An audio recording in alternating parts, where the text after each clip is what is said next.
Welcome to another edition of the A-List Podcast. I'm your host, Sherrod Blakely, with Kwani A. Lunis. What's going on, Kwani? How you doing today? I'm doing well. How are you? I'm doing awesome. You're in a real chipper mood, Kwani. I just came from the gym, so I'm super juiced. Wow. No, we're talking like energetic juice. We're not talking like juice. We're talking No, like I'm not doing energetic drugs. juice. I'm not doing any illegal substances. I'm just super energized. Absolutely. And you should be. You should be. We're 10 games into the season. I don't know if that's a good or bad thing. I think it's a good That thing. does not get me juiced. That doesn't Well, it's got me kind of fired up. But what I'm not fired up about, and I'm kind of actually bummed a little bit about, is Jaylen Brown. The hamstring that's going to keep him sidelined for at least a week, maybe 2 weeks. And the thing about hamstrings is that it's one of the, and I talked to Ime Udoka about this, it really is one of the more unpredictable injuries in terms of recovery time, because even if you're feeling good, you're probably not as far down the road to recovery as you might be, because it can literally flare up at any given moment. Right. I'm optimistic, though, that Jaylen is probably further along than a lot of people with hamstring injuries, because they've given him a 1 to 2 week diagnosis as far as when he'll be back.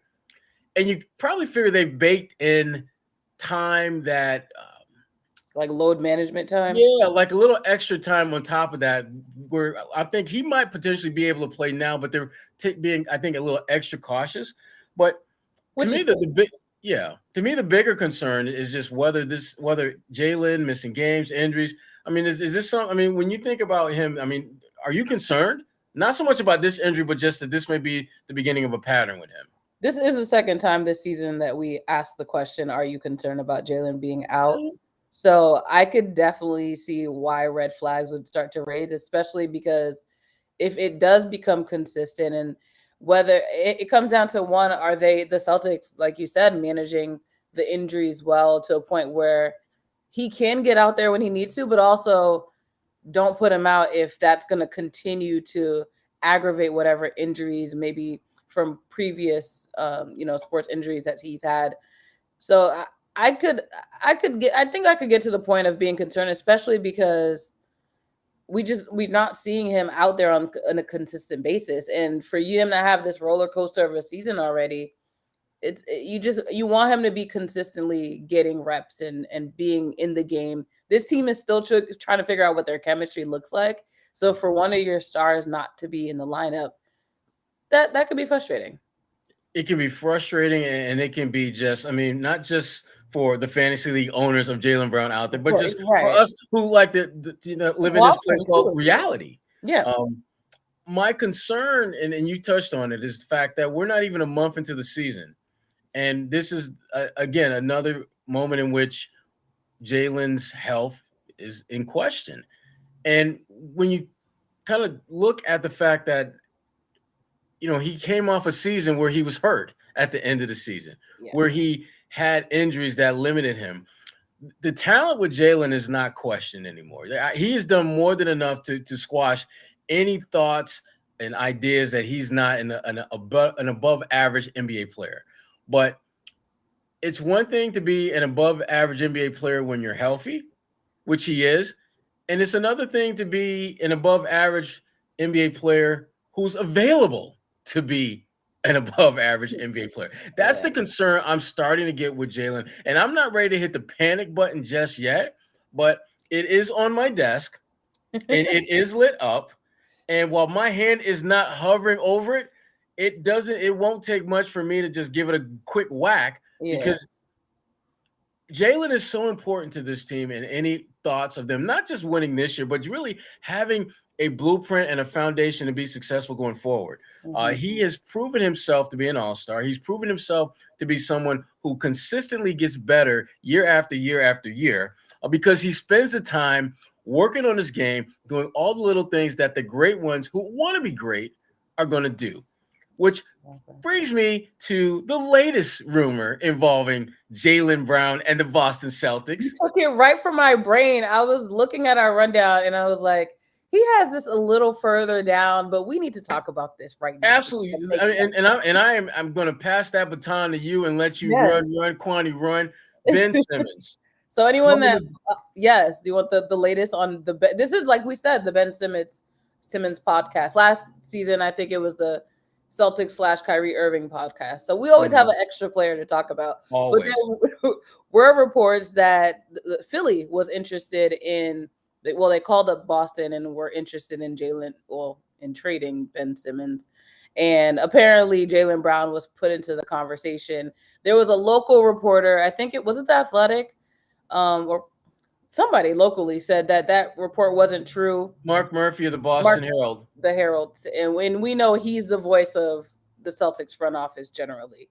So I did see the other report about, I don't know if this was real, but basically Daryl Morey was the one that initiated the conversation. So at this point, I don't know what's true because everyone uses, you can tell at least for the most part, there are people that these front office staffers will use as their mouthpiece. The thing that I didn't like about Sham's report was the fact that after that Simmons rumor was buried into his story, a few hours later, or maybe like an hour later, that's when he tweets about Jaylen Brown's injury to kind of further get the conversation going. But the thing about that bothered me was the fact that Udoka had already said Jaylen was possibly going to be out a few days ago. So I was just wondering why the timing was a little bit off.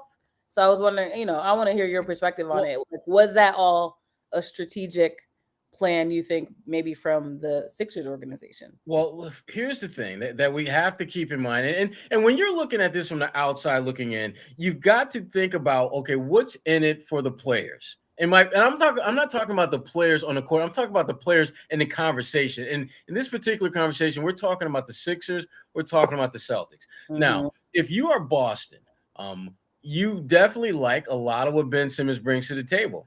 Yes. Do you like that more than what you're getting from Jaylen? I'm going to say no. No. If you're Philly, does it make sense for you to have these type of rumors and stuff out there? Absolutely. That boosts his trade value. Exactly. It gives this illusion that maybe he's worth more than when we're willing to put on the table. So I didn't think this was necessarily a rumor that was designed to get the Boston Celtics to the table to make a deal. I think this was a rumor designed to get other teams to the table to put more on the table for Ben Simmons, because that's one of the challenges the Sixers have been having, is not finding teams that are interested, but finding teams that are willing to give them assets of value.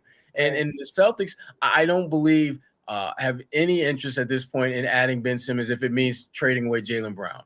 Do you think other front offices would look at that report, and then especially seeing the report locally from the Herald, and kind of read through between the lines and realize that there is some fabrication going on? Well, this is what I, and again, just some of the calls and texts that I've been making the last couple of days just to kind of get some sense of what the hell is going on. Teams, when they see these reports, what they normally do is they reach out to one of the two teams involved. In this case, it would be the Celtics. In this case, it would be Brad Stevens to see if there's anything to this. And the impression that they're being given is that there's nothing to it. That this is what the Celtics have done. And Danny Ainge and I have had this conversation a million times. And I've talked with other executives who've basically said the same thing, but slightly different. Teams are going to call teams and ask, not necessarily, are you willing to trade this guy, but is this guy that's someone available? Is it not get so much into the weeds of particulars, but just to see what the status is of a certain player with a certain team. And then you can go back with your brain trust and figure out, well, hey, they're saying he is available. If he's available, what are we willing to part with? And that to me is not having trade conversation. You're simply trying to get a gauge of the market. I mean, listen, if you know that you want to get a new car, and you go to the dealership and you see that Lamborghini, and you know you ain't got Lamborghini money, are you in the process of getting a Lamborghini? No, you are simply you're window shopping. You're looking to see what's out there. You're looking to see how much it's going to cost you if you can afford it. And if you can't afford it, but you don't want to pay that, then you'll pass on it. And if you can't afford it and you want it, you go and get it. That's what the Celtics and a lot of teams are doing this time of year. They're seeing how much is this going to cost me, and do I want to pay that much? And if the cost of getting Ben Simmons is Jaylen Brown, the Celtics will pass. I can't see them. I just can't see a scenario where they would make that move, even with with Jaylen and some of the health issues that he's had the last few weeks, and even dating back to last year. I still don't think the concern level for that stuff is to the point where they feel they need to move on from him. Right. Again, I understand why those rumors are out there, and they make for great conversation, but the thing that I keep coming back to Ben Simmons. And this is the thing that troubles me the most. In the game where your season was on the line, you didn't just flinch, you got scared. You got scared to take an open shot. I can't see how you can resolve that at all, if ever. Your team was built to win a championship, compete for a championship in Philly. You are a central pillar to that. And when push came to shove, in the moment of that you were tested, you failed miserably. And you failed not because of what they did, not because your coach put you in a bad position, not because your teammates didn't support you. You failed because you got scared. And if you're asking me to give up significant assets for a guy who has failed because of fear, I'm going to have a lot of trouble dealing with that. Justifying, yeah. And so that's why when I see the rumors about Jaylen Brown and to make matters worse, you're going to have to add an additional asset to that deal if you're Boston. Right, for make better money work. So not only am I getting back a player who's probably not as good as the one I'm sending out, but I'm going to have to give you more. Yeah. And they barely have what they need now. Right. And Philly would try to, somehow work out, we'll just send you a couple of draft picks. But at this point, I just don't think that's enough. So the idea of Ben Simmons for Jaylen, it sounds good if you're Philly, but in this little neck of the woods, I like to call Realityville.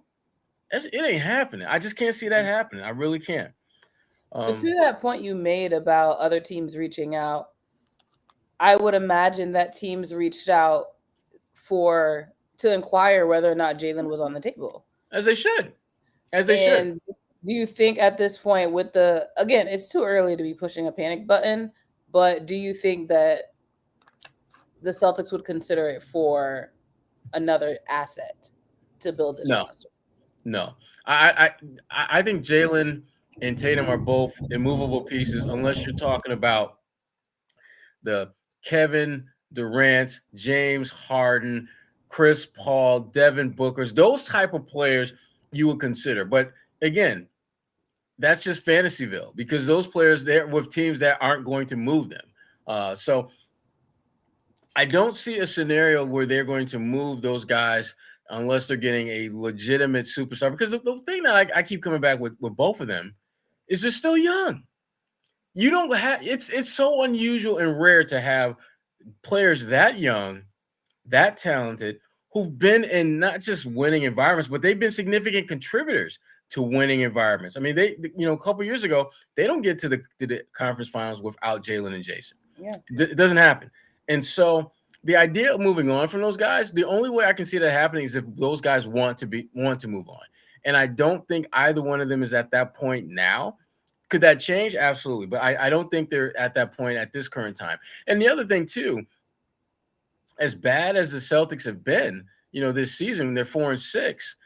They're only a couple games out of being like 5th or 6th in the East. So it really doesn't take a whole lot for them to kind of get going and get back into the thick of things. And when you look at the way they played of late, they're playing better basketball. They're playing better defense. Their offense, I still think I think the lack of having all their core guys together has hurt them offensively more than defensively.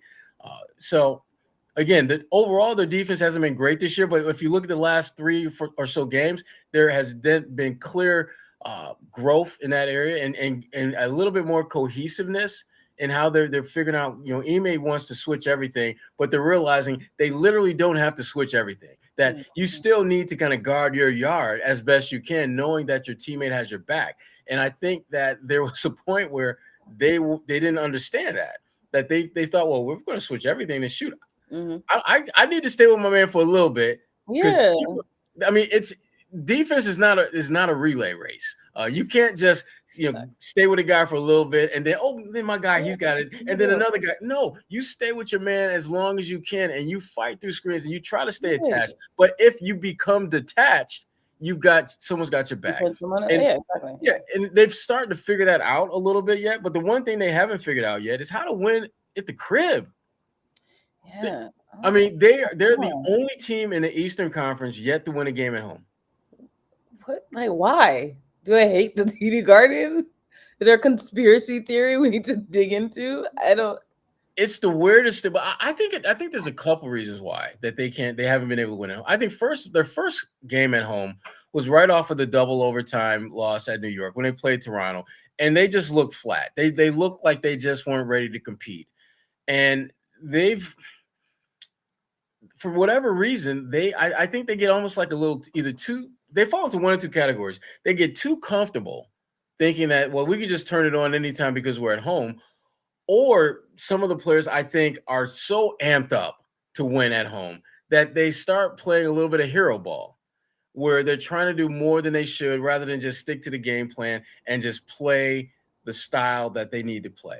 In Toronto, their next opponent, this is the ultimate challenge for them because Toronto is the only team in the Eastern Conference that has yet to lose a game on the road. Undefeated. Toronto, twice already this season? This will be the second time facing Toronto.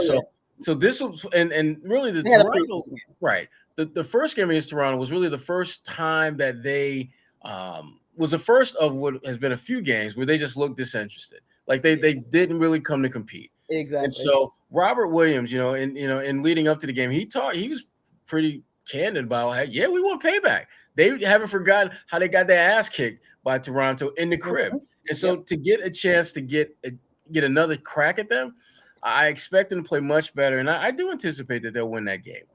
But you've been in the arena for these Celtics games for the most part. And from what I've gathered, the TD Garden has always been one of those NBA arenas where the energy really does affect, I think, at least how the players perform. Do you think the energy has been the same as we've seen in previous years? Not only with the pandemic in mind, but just the energy that the crowd has for this team specifically. No, I don't think it's been the same. And I don't think it's necessarily worse. I definitely don't think it's better. But I don't think it's worse. It's just different. Okay. I think because of the pandemic and because everyone is still trying to figure out what exactly is the new norm for fandom, I think there's a in the past, I thought Celtics fans were just running off of muscle memory. They show up, they just start yelling. Yeah, they just know how to kind of get it going without really giving it much thought. And now I think that they're like a lot of players and a lot of us in the media where we're trying to figure out exactly what is the new norm in a post-pandemic state of fandom, of media coverage. What does that look like? What am I cool in doing? What am I not cool in doing? What works, what doesn't work?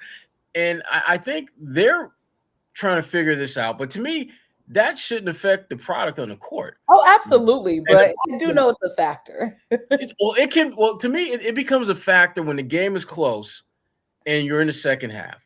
Because that's when, like, for example, those are the games where they can be the difference between winning and losing. I mean, I've seen games where you can tell the fans cause a turnover because the players on the other team either can't communicate or there's a miscommunication or they can feel the vibrations from the stands in their head and they crumble. They and in that same token, the home crowd can also cause the home team to lose if they're at a point where they're checked out and they're just like, all right, I'm leaving. It'd be like the third quarter and everybody's gone. And I get, like, I've always been the person that wants to stay till the end of the game because I'm not trying to miss something. So if the game turns around and I left, I'm gonna feel like an idiot. But I've seen way too many fans in Boston, especially at the TD Garden, where they're just like ready to dip early. It was like, are you just a casual basketball fan? Yeah. Well, see, I don't even think it's that. I think more of it has to do with the fact that they're watching a product and guys aren't playing hard. I mean, they're looking at the scoreboard thinking, if you can't show up and play hard after I paid, good money to see you play hard, I'm getting the hell out of here. I'm beating that store. Yeah, I'm beating that Storo Drive traffic and getting the hell out of here. That Storo Drive traffic is not a joke. It's real. It is real. And so I don't have an issue with fans leaving early, particularly in games where the Celtics just didn't bring the effort. If I'm a fan and I've paid to watch this, I would want to leave early too. Yeah, that's what, and to me, that's where I think this team on the road started to turn a corner a little bit. They looked to play a little bit more consistent defensive, because even when they were winning games earlier this year on the road, they still looked kind of disjointed. They were finding ways to win, but they just weren't looking as cohesive defensively as they look now. And that's the one thing about this team that I'm most excited about, because it feels as though they're starting to figure that out. And I've talked to Robert Williams about that. Al Horford, I talked to him about that as well. And there is a general sense that they just needed time to just understand what Ime is looking for, because for most of the players on this team, they're playing a style that is not familiar to them. They're playing this, switching most of the coverages. That's not something that they just accustomed to. And it's taken them some time. And if we really sit back and think about it, for them to kind of get a feel for this after 6 or 7 games is not a long time. It really isn't. But it felt like an eternity, because they were going out there looking like a bunch of chickens with their heads cut off. And, it was funny because when we were in Dallas and I asked, Robert Williams about how, you guys just seem to kind of, Josh Richardson. I asked Josh Richardson about this, about how you guys just, it seemed like you guys didn't know where you were supposed to be early on and just kind of running around looking kind of lost. And he chuckled about it, but he knew what I meant. I was keeping it real. They did not look like they knew what the hell they were doing defensively. And now they may have some breakdowns, but it's not necessarily because of them just not knowing what to do. It's because the other team just does a better job of executing.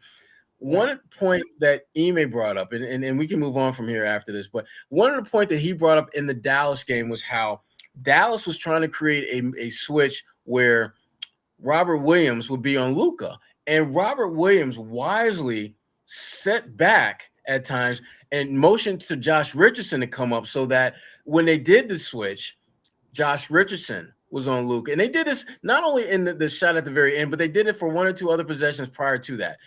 That's the kind of stuff that they wouldn't have done 2 weeks ago. They would have had Robert Williams out there trying to guard Luka Doncic with however much time left, and you're thinking, like, why in the world are they letting that happen? So they're starting to figure out how to work well together. They're starting to figure out how to take away some of the mismatches that opponents are trying to create to their disadvantage. And that's the thing that you want to see. You want to see growth. You want to see progress. You want to see them get a clue as to what they need to do to be better. And we're starting to see that.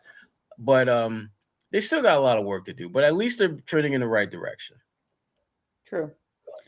You mentioned Jaylen Brown. I did. There's the comments about, the comments from Jayson Tatum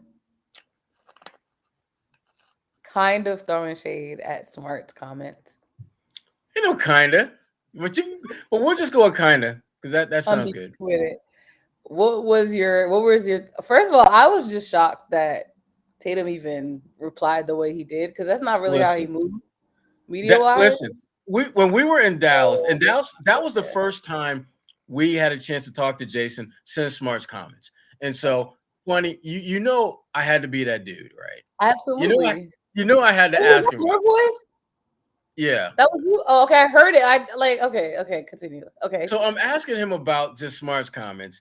And I asked him at one point about whether that stuff should be in-house or whether it should be, kind of how it came out. And he was just like, you know the answer to that. And I'm like, I haven't thought, but I want to know what you think, because And so, I enjoy Jay. First of all, Kwani, to your point, that might have been my favorite interview that Jayson did, because here's the thing that he did. He threw a little bit of shade at Smart, I thought, but in a respectful way, which that in a doesn't make very sense. respectful way. But he also reminded everyone, and it felt, and Celtics fans are going to freak out when I say this, but it felt very Mamba-like, where he's just like, oh my gosh, he's Yo, like, I was thinking that. Yes, sorry. He's just like, I'm pretty good at this game. I've been playing this game for a while, so I'm pretty good. When he said that, I literally flashed back in my head to that video of Kobe. I think what was he talking to? It was like a Team USA practice, and he's talking about how good he is. And that's the first thing I thought of. And that's why I liked how he moved when he said it, because it was like, I know I'm good at the game. And obviously there is work for me to do. And the accountability was important when I listened to that quote as well. But you do have to chirp. Like, that's that Mamba mentality of knowing you're good, knowing that you have the talent. And that's how you tap into really being a good leader for this team, because there's a switch that still, I think, needed to be flipped for Tatum. And I think him saying it was a sign that it may have just turned on. I was, when he was talking like that, I was like, who this? I felt so good, because this is what I need from Jayson Tatum. I need you to own your greatness. Everyone can tell you how great you are, but you got to own that. You got to call the way you see it. And to your point, Kwani, he didn't just say that, I'm all that, and y'all kind of know that, but I still need to get better. And he owned the accountability that he's not where he needs to be for this team to be where they need to be. And it was, to me, it was one of the better Tatum moments I've had around him, because again, Tatum this is the thing that people, I think, don't understand. Tatum is off to a bad start, and he's still getting you 24 points a game. Valid. He's off to I mean, he's having a rough season that for a lot of players in the league would be a career start to their season. That's how good he is. And I think he's only going to get better and better as the season progresses. But he said it himself. Right. And so exactly. So to me, him actually owning his talent in a way that was very Mamba-like. I mean, listening to him speak, it really did feel like he was channeling his inner Kobe. And I know Celtics fans, they hate that kind of stuff. But listen, if that's going to get him to be a better leader, a better scorer, a better impact player, damn it, you channel that inner Kobe every damn day. Real recognize real. If you want this team as a fan to go to the heights of greatness, you need someone to tap into that level, that mentality. Again, it's a broken record, but if he can tap into that Mamba mentality, that's how you get to where you want to be. Right. And he's going to get a lot of opportunities over the next couple weeks with Jaylen out to be that guy. And just looking at the numbers, I mean, he's played a couple games this year without Jaylen, and he's averaging a double-double, better than 30 points a game, shooting better than 55% from the field, and I think like around 52, 53% on threes. So when Jaylen ain't in the building, Tatum's like, I got this one. I'm still not of the mentality that they can't coexist, but this might be the time he needs, like you said, to step up and figure out how he works with this new team and the new system and the new coaching, because something got to change. Yeah, because I asked Ime about that too after the Dallas game, where he had just such a obviously a really efficient game, shooting the ball, lots of points. And I asked just whether there's anything they were doing different technique-wise or anything like that with Tatum. And Ime's response was basically, he's getting the same shots that he was when he was missing them. The only difference is he's not missing them. Yeah. He didn't miss them in that game. Yeah. And so if that's happening, it's only a matter of just, when, not if, Tatum is going to get back to being a relatively efficient shooter from the field, a guy who's getting rebounds, and his rebounding has been really good this year. I think he's averaging 8.5 a game or something like that, which is a career high for him. But he's figuring out how to be an impact player and get other guys involved. And one guy who I think is starting to really come on to help fill some of the voids on this team behind Tatum, behind Brown, is Dennis Schroeder. he's been balling. He's been like low key balling out lately. Yes, absolutely. To the point where you wonder if that Marcus Smart Schroeder, there needs to be a little bit of interchanging of the roles. No. Marcus, you stay in that starting lineup. Stay where you at. After them comments, I'm genuinely curious as to, because obviously they know they're trained enough to let the media see what they want us to see. Yeah. So I'm just curious as to what's going on between the three of them. Like, are they getting along? Are they still feeling some type of way about Marcus Smart's comments? Do they respect him enough to say, you're right, we're going to be accountable? I need to be a fly on the wall and hear what's going on, because part of me, I know how I would get. So if someone tried to call me out in the media and not keep it in house, I'm gonna be petty. I'm gonna ignore you. I'm gonna make comments to the media as well. Like, I don't know. I love the way Tatum handled it, though. I do. I do respect the way he did, because he throws just enough shade. Yes. Where if you're looking for it, you see it, but not enough to where it becomes a story. Yeah. Not enough to where it becomes a focal point. Yeah. And he was really good. That was like the most media savvy moment Jayson Tatum has probably had since he came to Boston. You should teach a master class.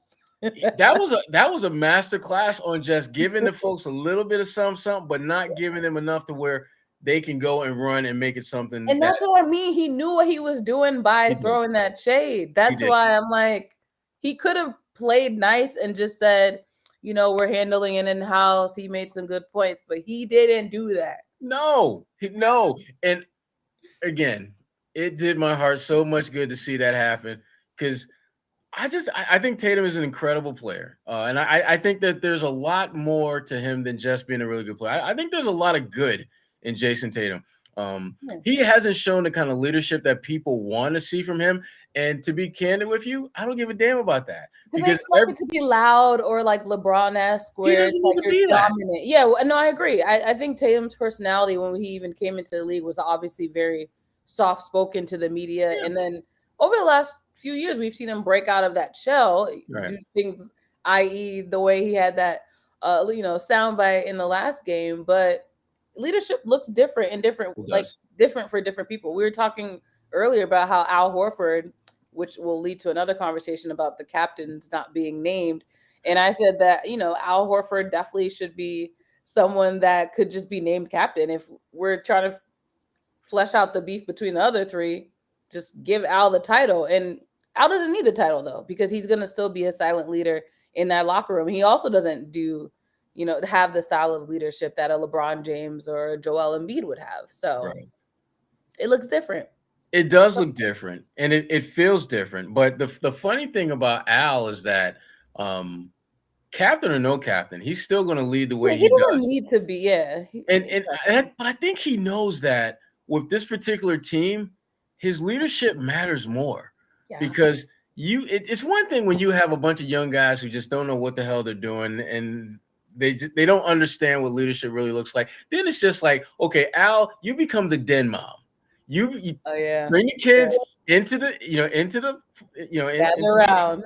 Take them in the backyard, let them play. Make sure they don't, make sure little Jaylen doesn't poke little Jayson in the eye. Make sure no one's just make sure they play nice with each other. Make sure little Marcus doesn't throw dirt at. Exactly. Oh my gosh, I would love to have seen all of these players as toddlers. No, that would make for a good,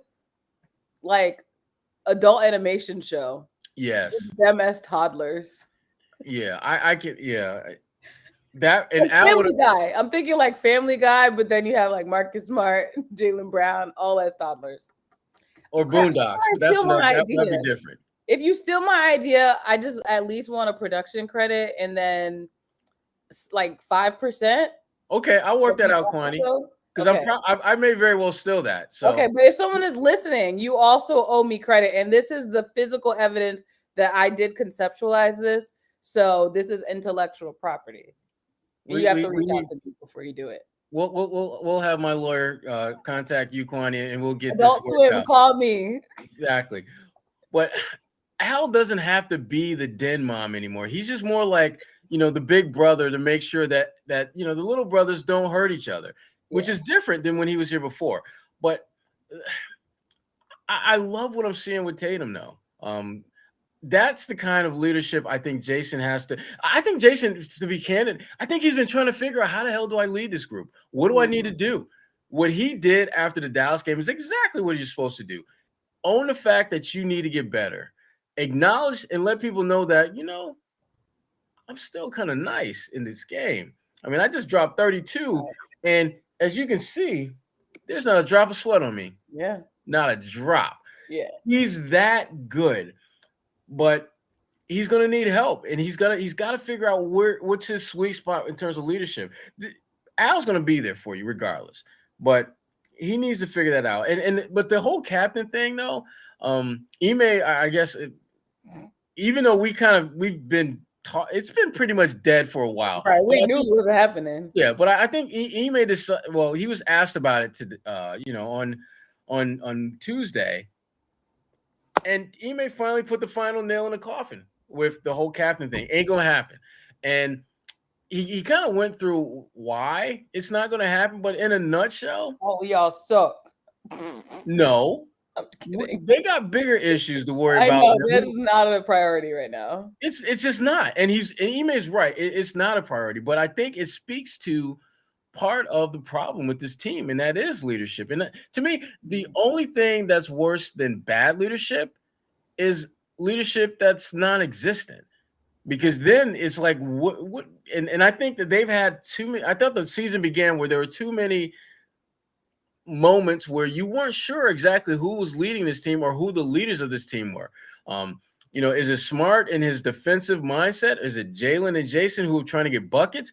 Is it Al who's the kind of like the sensible adult in the room? Who is actually guiding this team down? Is it Dennis Schroeder who? No, it's not him. I can't even think of a I can't even actually let's backtrack now. Yeah, that's not happening. But who is directing the flow? And I think that there's your leader. Yeah, and I think they're starting to figure that out a little bit, that it has to be some combination of Jayson and Al, because Jayson, again, first of all, Jaylen is out for a week or two, so it's hard to lead when you ain't playing. Oh yeah, I thought you were like he's out of the question, but then you're right, he is. And so you can't really look at him. And Tatum has been your best player for the most part the last couple of years. Al is your best leader of men since he's been in the league. So those two figuring out how to basically galvanize their leadership. But the issues, you have Marcus, who also wants to be a leader. Clearly, he's being that's where it gets interesting. Yeah, because and Marcus has his own way of leading, and it works for him. It might not work for everyone's leaders the way you want to be led. Right. Because you know what it feels like a little bit, Kwani? Yeah. And you can relate to me on this. Oh gosh. You've got the OGs in the game, the Marcus Smarts, the Al Horfords, and then you got the up and comers, Tatum and Brown. They each have their own idea about how this thing is supposed to go down. They each have their own idea of what works and what doesn't work. And when you got the OGs saying, well, back in my day, we did it like XYZ 1, 2, 3. Wow. And Tatum triggered. Exactly. I'm sorry, Kwani. It's okay. And then you got Tatum and Brown who are just like, well, back in your day, you do realize you're starting off with back in your day. That is not today. Also, you struggled so that I could have it easier and make a better path. Right. But now you got me triggered. I'm going off. No. But the thing that Jaylen, and this is why I think Tatum was real low-key shade, where he talked about, I've been doing this for a while and I'm pretty good at it. And he was talking about what he does as a scorer to some extent. And when you look at him and Jaylen being questioned about passing the ball more, they have legitimate reasons to be reluctant to pass the ball more when guys aren't making shots. Right. It doesn't help the team if I'm making the right pass and you can't make shots. And they did not say that specifically, But they could have. They could have brought out the box score. They could have. And Marcus does a lot of great things for the team. There's no one will ever question his ability to impact the game, more positive than negative. Mm-hmm. But the negative times, damn, they hurt. They stand out. I mean, they stick out really, really bad when he's and even in the Dallas game, Marcus, he had one of those Marcus moments. I mean, there was he tried to draw the foul against Porzingis, and it was a foul, but you're not going to get that call in the late game situation. If Jayson Tatum wasn't going to get that call, Marcus Smart, you're not going to get it. You're not going to get it, exactly. So I understood what he was trying to do, and it was in theory the right thing to do, but you're just not. It's not going to work out, and you kind of know that. But the killer was him fouling Luka when there was like maybe a 6-second difference between the shot clock and the game clock, because when he fouled him, it reset the clock. So then Dallas was going to get the last shot, right? And that's one of the more and Ime after the game said that was not the plan.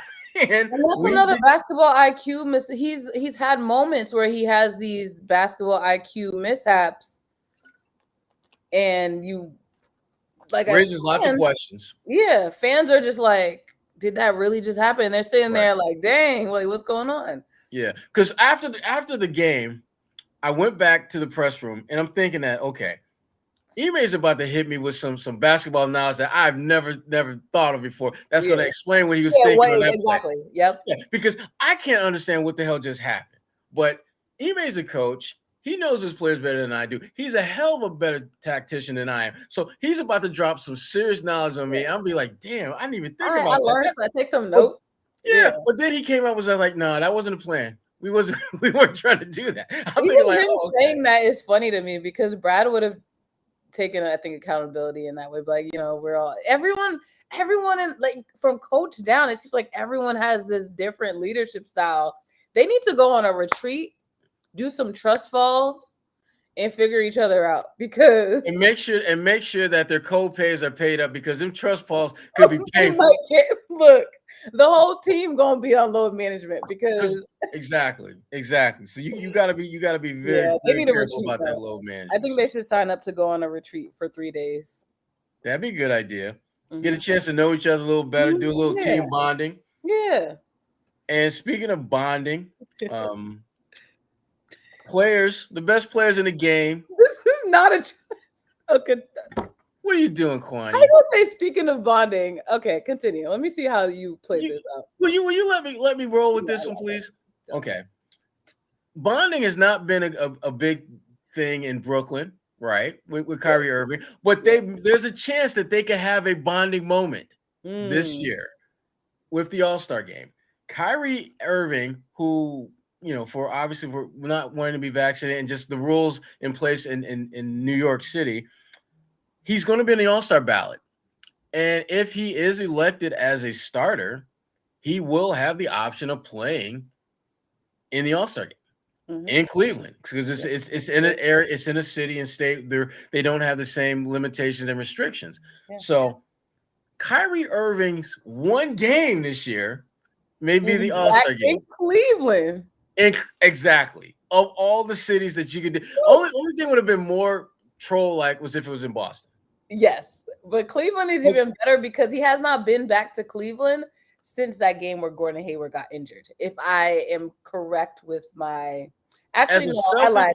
No, as a Celtic, yes. In Brooklyn, he did go back to Cleveland, but it's still a hostile environment for him sometimes. And it's a place that he fought his ass to get out of. Remember, they didn't trade him. He burned some because bridges. They wanted to. They traded him because he asked him to. Yes. So Kyrie Irving, All-Star Kyrie Irving, is that a good thing? The thing about the fan vote, and I know a lot of people hate it, is that there are going to be some super casual basketball fans that I want to imagine, even if you're a casual fan at this point, you would know that Kyrie has not played a single game this season, but he's still an all-star on paper. But the problem is people don't think about whether or not they are all-star that season. And I think that needs to be valued a little higher than, are they an all-star caliber player? Obviously he is, but this is an opportunity, if anything, for a player that wouldn't make an all-star roster to sneak into it, because whoever's showing out enough that they can barely make the cut, Kyrie doesn't deserve it. He hasn't been playing. Again, he is obviously an all-star caliber talent, but he has no numbers at all to prove that. Literally no numbers. Absolutely literally zero numbers. But you know what? But he's gonna make it. Kyrie's gonna be an all-star. He will be one of the top 2 vote getters at the guard position. Absolutely. How do you feel about that? I am absolutely loving it. Okay. Because of the drama dynamic of it. Of course, yeah. Because it will be must-see TV if Kyrie Irving is at the All-Star game. Yeah. But here's the problem with that. To your point, he's going to be taking a spot to someone who worked their ass off all season to get. Yeah. There's no doubt about that. The other issue is that his presence is going to dominate the entire All-Star weekend. Yeah. It is all going to be about Kyrie Irving making his debut. Yeah. Kyrie Irving playing his first game. Kyrie Irving. And that is not what the NBA wants. That is not what the Brooklyn Nets want. That is not what anyone involved in the league wants. And if Kyrie, plays the card where I'm just not going to attend any of the functions, I'll just pay the fine, I'm just going to show up, play the game, and go home. Yeah. That's bad for the brand, Kyrie. And you know that. Yeah. You would be better off not going to the All-Star game at all. And then explaining yourself like, well, you know what? It's great that the fans, still got love for me, but there are so many guys who worked their asses off this year for this opportunity. I don't want to take that away from them. Now, you come like that, Kyrie. Now, all of a sudden, you get a segment of those folks who really weren't feeling you or who are now thinking like, stock is increasing. You're not so bad. Yeah. I'm not going to hate on you as much. You actually, I may not agree with you on positions X, Y, Z, but I respect the fact that you are clearly putting others ahead of yourself in that particular instance. But if Kyrie decides to show up at the All-Star game because the fans voted in, it will only amplify the narrative that he's all about Kyrie. Mm-hmm. Because literally no one is going to benefit from his ass being at All-Star weekend but Kyrie Irving. And Kyrie is an example of damned if you do, damned if you don't. Right. No matter what he does is going to be the wrong decision. But I think that there's a path that can minimize the damage. Yes. If he just does what is very un-Kyrie-like.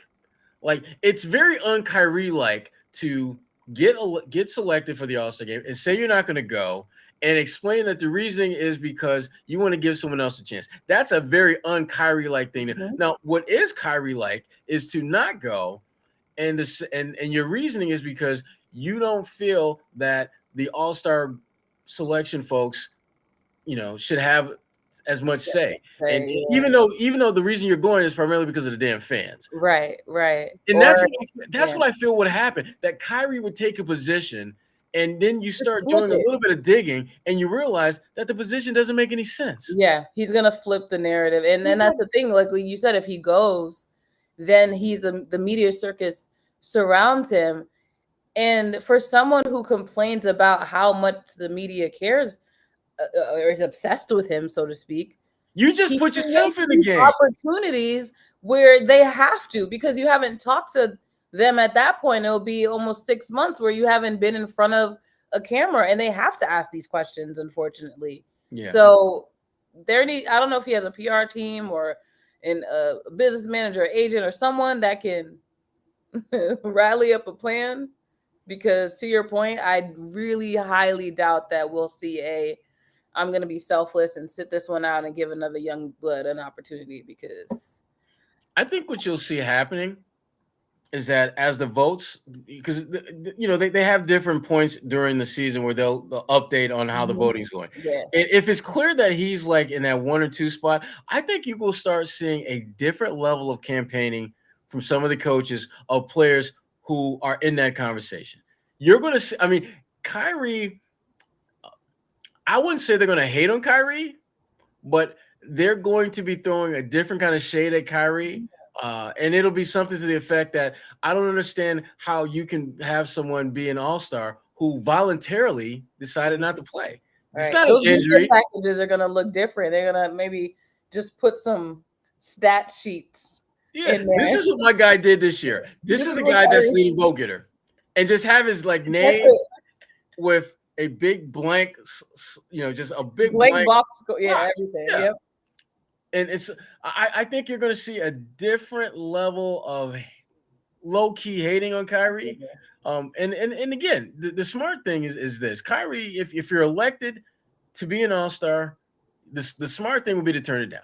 Mm-hmm. The smart thing, and to me, there's a legitimate reasoning for doing that. You should ideally want to give another young person a shot at being an All-Star.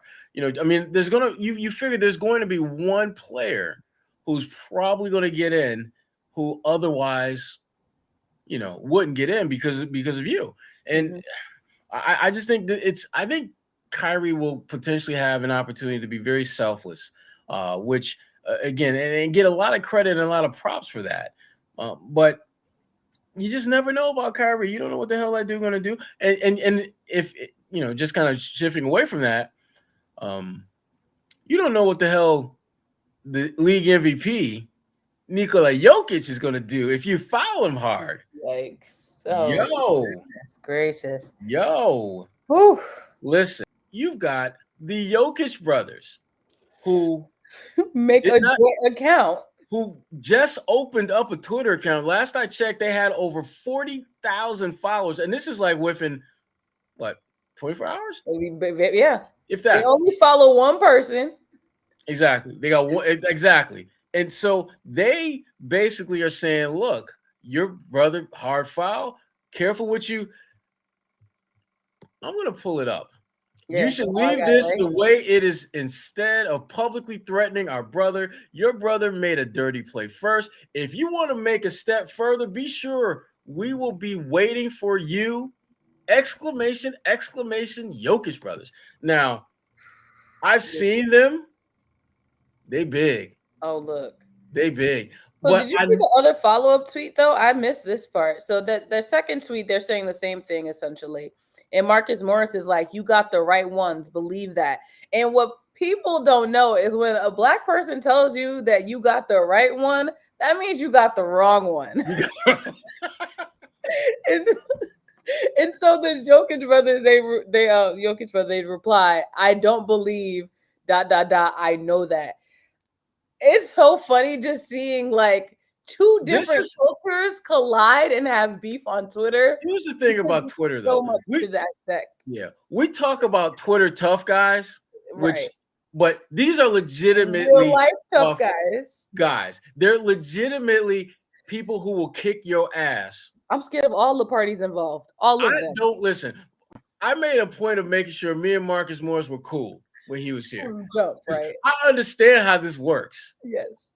I don't want to be on that other side with that dude. And, I don't know how this is going to escalate, but I'm looking forward to that December 26th game between the Clippers and the Denver Nuggets in LA, because that will be the first time Markieff Morris will be on the floor against Denver and Jokic. And I think in November, later this month, I think Denver plays Miami again. Yes, I think it was the 29th when I last looked. Yeah. I could be wrong. Yeah. But so there's going to be a couple opportunities where this could potentially escalate, and you better believe the NBA is going to be, probably a little bit more hands-on as far as security and just talking to both parties to make sure this thing doesn't escalate. But the problem, here's my issue with Jokic. I understand that he was angry at that hard foul, and Denver had already had the game won. It was an unnecessary hard foul on Markieff Morris's part. I get that, but here's the thing: when he fouled you, he didn't foul you from the back. He fouled you dead in your chest. Mm-hmm. So he turns around, is walking away, and then you don't just shove him. You throw your whole 280, 290-pound frame into him. Now he's got whiplash. He's going to be out of for their next game. And here's the thing that bothered me more than anything. If you felt that strongly about that man and what he did, Jokic, scream at him and say, what the F are you doing? He would then turn, and then, if you still got that same energy, you go at him. What he did was a cheap shot. At least what Markieff Morris did, while it was a little bit overly aggressive, it was a play that happens all the time in the NBA where a guy started a fast break and you take a foul. You foul him intentionally. What Jokic did was a non-basketball play. There's nothing in the rule book that says if you no way to justify it. Yeah. And so I understand. In fact, I was pleasantly surprised that Marcus Morris, when he replied, he was as calm as he was. Because for those of us who know Mook, listen, that was the calm, level-headed, maybe because he's a father now that he's mellowed out a little bit. Maybe that was part of it. And I hope I was making all these jokes and I was laughing, but I'm genuinely, when you look at both of their backgrounds, they just better have security around them at all times. I know I think they took this very seriously. There was no joke involved. All I know is when they play again in Miami, security, you better have your Usain Bolt shoes on and be ready to sprint in that direction, because it could escalate quickly. Yeah. It could escalate quickly. And again, because it's so out there in the public, hopefully nothing will come about because everyone knows both sides are tough guys. Yeah. But I just low key. Usually NBA players are just chirpers, and I'm always just like, all right, he's soft, he ain't gonna do nothing. But that's again, these two parties involved, they're not chirpers. They will lay them hands on you. They will absolutely lay them hands on you. And I have like zero doubt about that. Same. Zero. And the NBA needs to prepare for that. And I think the NBA, they're smart enough to know they need to be proactive with this. Yeah. And they need to talk to both sides and like, look, yeah. I mean, there needs to be some type of conversation, whether you bring all of them together or whether you have two separate conversations with them. But you need to make it absolutely clear that let this die now. Squash it. This cannot escalate because no one is going to come out ahead if this escalates. Yep. And while, they may agree to do that, I don't know how long that peace treaty is going to last. Yeah. Because what Jokic did was real foul. Dirty. And Jokic is, and again, he's still one of my favorite players to watch, but that was a dirty play. It was far dirtier than what Mook did, because again, what Markieff Morris was doing was something that happens all the time. He just did it a little bit more aggressively than you should. But the thing is, Jokic could see him. So he was about to get fouled. Right. He just didn't expect to get fouled as hard as he did. Yes. Markieff Morris had no opportunity to defend himself. Exactly. None. And that is what I know is pissing him and his brother off. That he didn't get a fair. And his cousins, and everybody. As a matter of fact, I should have took a look and see when does Denver play in Philly, because again, the NBA needs to be proactive and just gets this squashed. That's a good point. Let me look because again, you don't want this to be a situation where it becomes it goes beyond just what we saw on the court. Yeah, and that worries me. That worries me a lot because again, you just never know how people in their inner circles are going to respond to this. Right. And it doesn't have to be something that Markieff and Marcus talk about. If you're in Philly and those are your boys and you saw what happened and you look at the schedule and you see that Denver's coming to Philly whenever that is. March of next year. So hopefully it's died down by then. Good. But like I said, the NBA needs to be proactive and just get all sides involved to simmer the hell down. Yeah. Because it could get really, really ugly. Really ugly. So on that note, let's end it on a happy note, Kwani, because that kind of got me a little charged up and triggered, and I shouldn't be charged up and triggered about that. Yeah. I started off juiced, and we got to end off juiced in a good way, a legal way, a happy way. I have an update. I've kept talking about the Local Lowdown series, and it finally aired. Well, the first part of it. So if you didn't get to catch it, which you probably didn't because you were probably working hard at your jobs, you can go online, NBC10boston.com, you could type in my name, you could type in Roxbury, you could type in Frugal Bookstore, because that was the first place that we featured. and take a peek at what Frugal Bookstore has in their store. Okay. And then the next one's coming up, so I'll talk about that one next week. Okay. Let's see. I've got a couple of stories coming out, Bleach Report, in the next week or two. Looking at Toronto Raptors star OG Anunoby. Good player, really good player. And just kind of looking at his growth and ascension as an NBA player. Got a couple of things coming with Ebony as well. I'm going to take a look at just diversity in the play-by-play field and how that needs to be expanded upon. I've got a couple of really cool voices for that. And then just, usual content, Celtics, trying to get on a winning track here and just, be better, be better. And that's what we're going to try to do next week is be better. Yes. If you haven't done so already, please subscribe, share this episode with a friend who's from Philly or elsewhere. And for Sherrod Blakely, I'm Kwani A. Lunis. Thank you for listening to the A-List podcast.